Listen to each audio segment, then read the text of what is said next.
যে সমস্ত মানুষরা আঙুর ফল এবং বেরিজ খেতে ভালোবাসেন, আঙুর ফল বেরিজ সত্যি দেহের পক্ষে ভীষণ উপকারী, কারণ এটার মধ্যে অ্যান্টিঅক্সিডেন্ট আছে, তার সাথে হার্টের মেডিসিন এবং প্রচুর পরিমাণে মিনারেলস আছে, যেগুলো শরীরের পক্ষে সত্যিই ভীষণ দরকার। কিন্তু আপনি যে আঙুর ফল বা বেরিজ খাচ্ছেন, সেই আঙুর ফল বেরিজ কি সত্যিই আপনার শরীরের পক্ষে উপযুক্ত?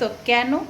তার কারণ ওর মধ্যে এত পরিমাণে এখনকার দিনে ইনসেকটিসাইড আর পেস্টিসাইড দেওয়া থাকে, যেটা খাওয়ার সাথে মানে উপকারী জিনিসের সাথে অপকারী জিনিসও আপনার শরীরে চলে যাচ্ছে এবং তাতে আপনার শরীরের ভালোর থেকে খারাপ হচ্ছে।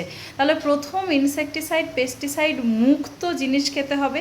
এক তো আপনি অর্গানিক চুজ করতে পারেন, মানে organic grapes, organic berries, but সেটা সবসময় আমাদের কাছে অ্যাভেলেবল নয়। তাহলে আপনি কি চুজ করবেন? ইনসেকটিসাইড পেস্টিসাইড যে আছে সেটাই বা কী করে বুঝবেন?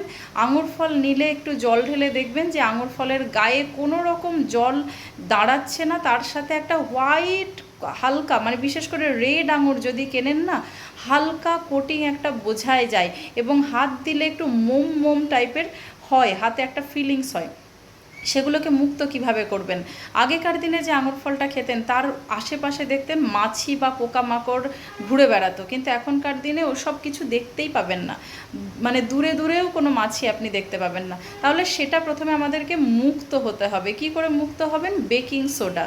বেকিং সোডা 2 থেকে 3 চামচ আপনি একটা বড় বাটিতে জল নিন, ওর মধ্যে 2 থেকে 3 চামচ দিয়ে ভালো করে গুলে নিন এবং দেখুন যে বেকিং সোডাটা ডিজলভ হয়ে গেছে। তারপর সমস্ত বেরিজ, মানে মোটামুটি 200-250 যেরকম বেরিজ আপনি এনেছেন, ওটা বা আঙুর ফল ওর মধ্যে ডুবিয়ে রাখুন। কতক্ষণ ডুবিয়ে রাখবেন?